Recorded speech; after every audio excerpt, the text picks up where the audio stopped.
فادخلوا أبواب جهنم خالدين فيها فلبئس مثوى المتكبرين.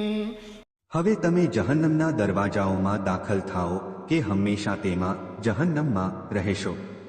ઘમંડ કરનાર લોકોનું ઠેકાણું કેટલું ખરાબ છે.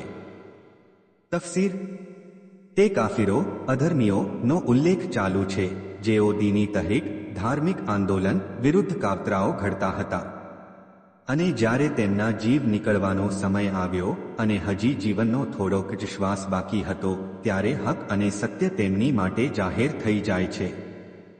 જો કે તક અને ફુરસત તેમના હાથમાંથી નીકળી ગઈ હોય છે.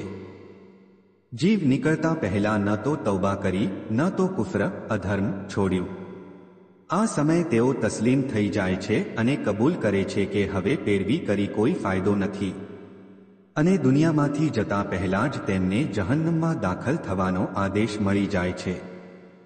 જેઓ ખરાબ અને જહન્નમી હોય છે તેઓને છેલ્લા સમયે જહન્નમ દેખાડી કહેવામાં આવે છે કે આ છે તમારું ઠેકાણું, અને જેઓ જન્નતી હોય છે તેઓને છેલ્લા સમયે જન્નત દેખાડી કહેવામાં આવે છે કે આ છે તમારું બહેતરીન ઠેકાણું જે તમને અલ્લાહની પેરવી અને ઇતાઅત કરવાથી મળ્યું છે. જહન્નમમાં કોણ જશે? પેલું, હઠધર્મી કરનાર અને ઘમંડ કરનાર. બીજું, હકને નકારે અને કબૂલ ન કરે. ત્રીજું, નબીઓ, ઇમામો અને હક બોલનાર લોકોની પેરવી ન કરનાર.